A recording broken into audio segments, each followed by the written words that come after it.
नमः शिवाय। शिव शंकर भोलेनाथ भोले भंडारी। हर हर महादेव।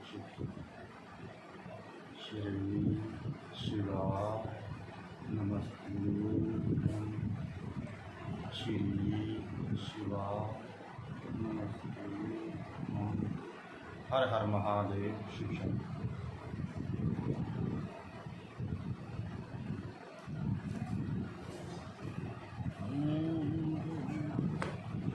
सब दुख नंदीश्वर कहते हैं, मुनि श्रेष्ठ, अब तुम भगवान शंभु के नारी संदेह भजन भिक्षु अवतार का वर्णन सुनो, जिसे उन्होंने अपने भक्त पर दया करके ग्रहण किया था। विदर्भ देश में सत्यरथ नाम से प्रसिद्ध एक राजा थे, जो धर्म में तत्पर, सत्यशील और बड़े बड़े शिव भक्तों से प्रेम करने वाले थे। धर्मपूर्वक पृथ्वी का पालन करते हुए उनका बहुत सा समय सुखपूर्वक बीत गया। तदंतर किसी समय शाल्व देश के राजाओं ने उस राजा की राजधानी पर आक्रमण करके उसे चारों ओर से घेर लिया। बलोत्तम शाल्व देशीय क्षत्रियों के साथ, जिनके पास बहुत बड़ी सेना थी, राजा सत्यरथा का बड़ा भयंकर युद्ध हुआ। शत्रुओं के साथ दारुण युद्ध करके उनकी बड़ी भारी सेना नष्ट हो गई। फिर देव योग से राजा भी शाल्वों के हाथ से मारे गए। उन नरेश के मारे जाने पर मरने से बचे हुए सैनिक मंत्रियों सहित भय से विहल हो भाग खड़े हुए। मुनि, उस समय विदर्भ राज सत्यरथ की महारानी शत्रुओं से घिरी होने पर भी कोई प्रयत्न करके रात के समय अपने नगर से बाहर निकल गई। वे गर्भवती थी, अतः शोक से संतप्त हो भगवान शंकर के चरणाबिंदों का चिंतन करते हुए वे धीरे धीरे पूर्व दिशा की ओर बहुत दूर तक चली गई।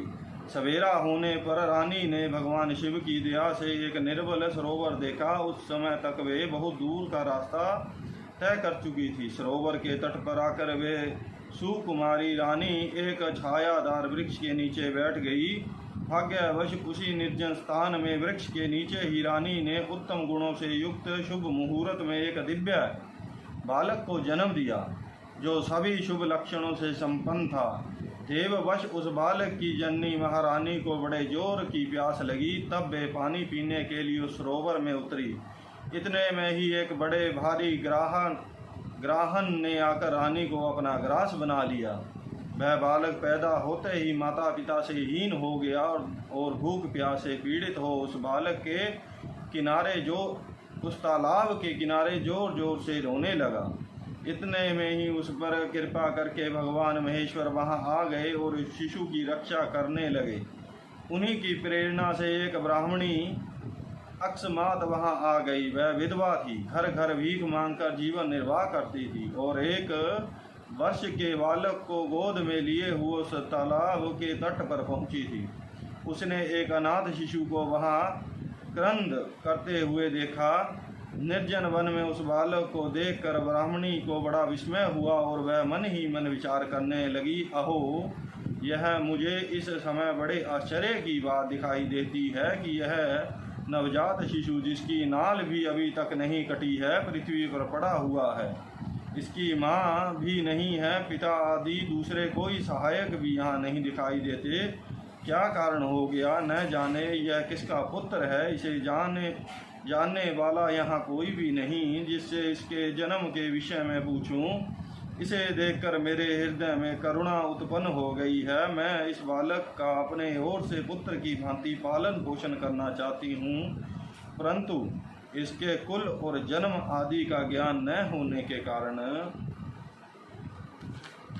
ओम नमः शिवाय शंभु, ओम नमः शिवाय कारण इसे छूने का साहस नहीं होता। ब्राह्मणी जब इस प्रकार विचार कर रही थी, उस समय भक्त वत्सल भगवान शंकर ने बड़ी कृपा की। बड़ी बड़ी लीलाएं करने वाले महेश्वर एक सन्यासी का रूप धारण करके सहसा वहाँ आ पहुँचे, जहाँ वह ब्राह्मणी संदेह में पड़ी हुई थी और यथार्थ बात को जानना चाहती थी। श्रेष्ठ भिक्षु का रूप धारण करके आए हुए करुणा निधान शिव ने उसके से हंसकर कहा, ब्राह्मणी, अपने चित्त में संदेह और खेद को स्थान न दो। यह बालक परम पवित्र है, तुम इसे अपना ही पुत्र समझो और प्रेम पूर्वक इसका पालन करो।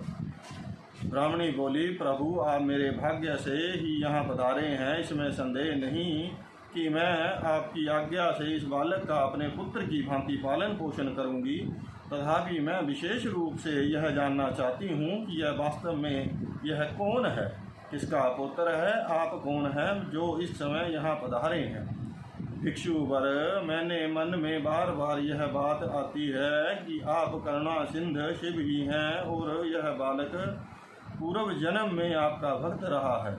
किसी कर्म दोष से यह इस दुर्वस्था में पड़ा है, इसे भोग कर यह पुनः आपकी कृपा से परम कल्याण का भागी होगा। मैं भी आपकी माया से ही मोहित हो मार्ग भूलकर यहाँ आई हूँ, आप ही इसके पालन के लिए मुझे यहाँ भेजा है।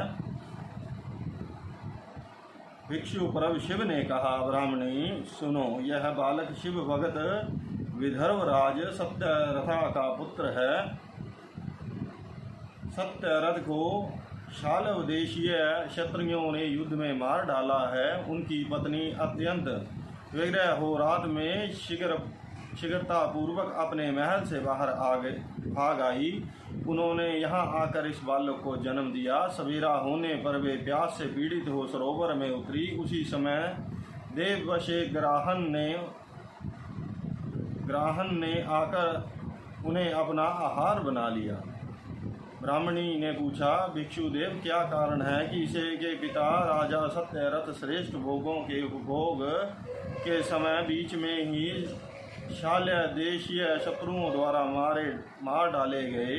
किस कारण से इस शिशु की माता को ग्राहक ने खा लिया और यह शिशु जो जन्म से ही अनाथ और बंधुहीन हो गया, इसका क्या कारण है? मेरा अपना पुत्र भी अत्यंत दरिद्र और भिक्षुक क्यों हुआ और मेरे इन दोनों पुत्रों को भविष्य में कैसे सुख प्राप्त होगा? भिक्षुवरे शिव ने कहा, इस राजकुमार के पिता विदर्भराज पूर्व जन्म में पांड्य देश के श्रेष्ठ राजा थे। वे सब धर्मों के ज्ञाता थे और संपूर्ण पृथ्वी का धर्मपूर्वक पालन करते थे। एक दिन प्रदोष काल में राजा भगवान शंकर का पूजन कर रहे थे और बड़ी भक्ति से त्रिलोकीनाथ महादेव जी की आराधना में संलग्न थे। उसी समय नगर में सब और बड़ा भारी कोलाहल मचा। उस उत्कट शब्द को सुनकर राजा ने बीच में ही अपने भगवान शंकर की पूजा छोड़ दी और नगर में क्षोभ फैलने की आशंका से राजभवन से बाहर निकल गए। इस समय राजा का महाबली मंत्री शत्रु को पकड़कर उनके समीप ले आया। वह शत्रु पांड्य राज का ही सामंत था। उसे देखकर राजा ने क्रोधपूर्वक उसका मस्तक कटवा दिया। शिव पूजा छोड़कर नियम को समाप्त किए बिना ही राजा ने रात में भोजन भी कर लिया। इसी प्रकार राजकुमार भी प्रदोष काल में शिवजी की पूजा किए बिना ही भोजन करके सो गया। वही राजा दूसरे जन्म में विदर्भराज हुआ था। शिवजी की पूजा में विघ्न होने के कारण शत्रुओं ने उसको सुख भोग के बीच में ही मार डाला। पूर्व जन्म में जो उसका पुत्र था वही इस जन्म में भी हुआ है।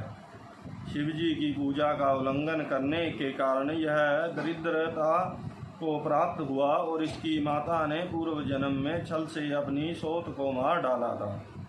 उस महान पाप के कारण ही वह इस जन्म में ग्रह के द्वारा मारी गई। ब्राह्मणी, यह तुम्हारा पुत्र पूर्व जन्म में उत्तम ब्राह्मण था। इससे सारी आयु केवल दान लेने में बिताई है, यज्ञ आदि सत्कर्म नहीं किए हैं, इसीलिए यह दरिद्रता को प्राप्त हुआ है। उस दोष का निवारण करने के लिए अब तुम भगवान शंकर की शरण में जाओ। ये दोनों बालक यज्ञोपवीत संस्कार के पश्चात भगवान शिव की आराधना करें, भगवान शिव इनका कल्याण करेंगे। इस प्रकार ब्राह्मणी को उपदेश देकर भिक्षु का शरीर धारण करने वाले भक्त वत्सल्य शिव ने उसे अपने उत्तम रूप का दर्शन कराया। उन्हें साक्षात शिव जानकर ब्राह्मण पत्नी ने प्रणाम किया और प्रेम से गदगद वाणी द्वारा उनकी स्तुति की। तत्पश्चात भगवान शिव वहीं अंतर ध्यान हो गए। इसके उनके चले जाने पर ब्राह्मणी उस बालक को लेकर अपने पुत्र के साथ घर को चली गई। एक चक्रा नाम के सुंदर ग्राम में उनके घर बना हुआ था। वह उत्तम अन्न से अपने बेटे तथा राजकुमार का भी पालन पोषण करने लगी। यथा समय ब्राह्मणों ने उन दोनों का यज्ञोपवीत संस्कार कर दिया। वे दोनों शिव की पूजा में तत्पर रहते हुए घर पर भी बड़े हुए। शांडिल्य मुनि के उपदेश से नियम परायण हो वे दोनों शुभ व्रत रखकर प्रदोष काल में शंकर जी की पूजा करते थे।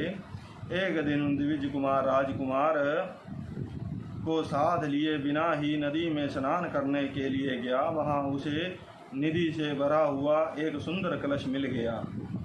इस प्रकार भगवान शंकर की पूजा करते हुए उन दोनों कुमारों का उसी घर में 1 वर्ष व्यतीत हो गया।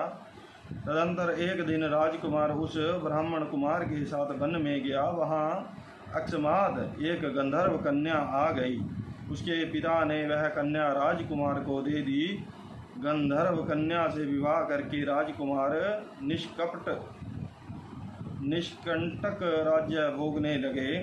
जिस ब्राह्मण पत्नी ने पहले अपने पुत्र की भांति उसका पालन पोषण किया था, वही उस समय राजमाता हुई और वह ब्राह्मण कुमार ओम नमः शिवाय शंभु उसका भाई हुआ। राजा का नाम धर्मगुप्त था। इस प्रकार देवेश्वर शिव की आराधना करके राजा धर्मगुप्त अपनी उस रानी के साथ विदर्भ देश में राजोचित सुख का उपभोग करने लगा। यह मैंने तुमसे शिव के भिक्षु वरे अवतार का वर्णन किया है, जिन्होंने राजा धर्मगुप्त को बाल्यकाल में सुख प्रदान किया था। यह पवित्र आख्यान पापहारी परम पावन चारों पुरुषार्थों का साधक तथा संपूर्ण अभिष्ट को देने वाला है। जो प्रतिदिन एकाग्रचित होकर इसे सुनता या सुनाता है, वह इस लोक में संपूर्ण भोगों का उपभोग करके अंत में भगवान शिव के धाम को जाता है। बोल शंकर भगवान की जय। हर हर महादेव। शिव शंभु। ओम नमः शिवाय। शिव शंभु। श्री शिवाय नमस्तुभ्यं। श्री शिवाय नमस्तुभ्यं। हर हर महादेव। शिव शंभु।